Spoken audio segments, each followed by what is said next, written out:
திருகோணமலை மாவட்டத்துக்கு சென்ற கம்மெந்து குழுவினர் பட்டினமும் சூழலும் பிரதேச செயலாளர் பிரிவுக்குட்பட்ட முத்துநகர் கிராம மக்களை சந்தித்தனர். இங்கு 300 குடும்பங்கள் வாழ்கின்றன.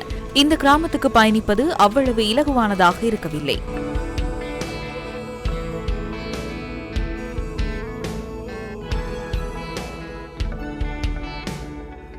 முத்துநகருக்கும் கப்பற்றுறைக்கும் இடையிலான களப்பினூடாக பாலம் ஒன்றை அமைத்து தந்தால் தங்களுக்கு போக்குவரத்து செய்வதற்கு வசதியாக இருக்கும் என இவர்கள் கோரிக்கை விடுத்தனர்.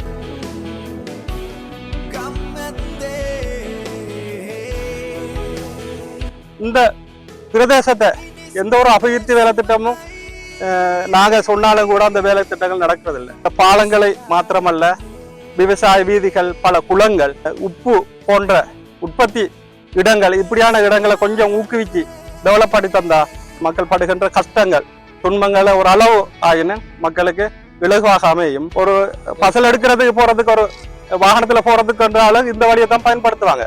குண்டும் குழியுமாக அடுத்தது ஆறு. இதுக்கு கட்டாயம் ஒரு பாலம் ஒன்று அமைக்கணும்.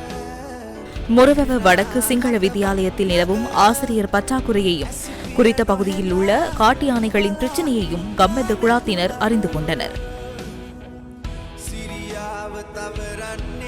நிலாவளி கோபாலபுரம் பகுதிக்கும் கம்மெந்து குழாத்தினர் சென்று மக்களின் பிரச்சனைகளை கேட்டறிந்து கொண்டனர். இந்த இடத்துல என்னன்னு சொன்னா, எங்களுக்கு தொழில் அங்கால தான் இருக்கு. அங்கால நாங்க வெள்ளாமை செய்யறதா இருந்தாலும் சரி, ஆடு மாடு மேய்க்க போறதா இருந்தாலும் சரி, அதால இந்த பாலம் உடைஞ்சதுல இருந்து எங்களுக்கு மிகவும் பெரிய கஷ்டமா இருக்கு. புத்தளம் மாவட்டத்துக்கும் எமது மற்றொரு கம்மெந்து குழுவினர் சென்றனர். புத்தளம் பிரதேச செயலாளர் பிரிவுக்குட்பட்ட நிந்தேனிய கிராமத்துக்கு சென்று அங்குள்ள உட்கட்டமைப்பு பிரச்சினைகள் தொடர்பில் செவிமடுத்தனர்.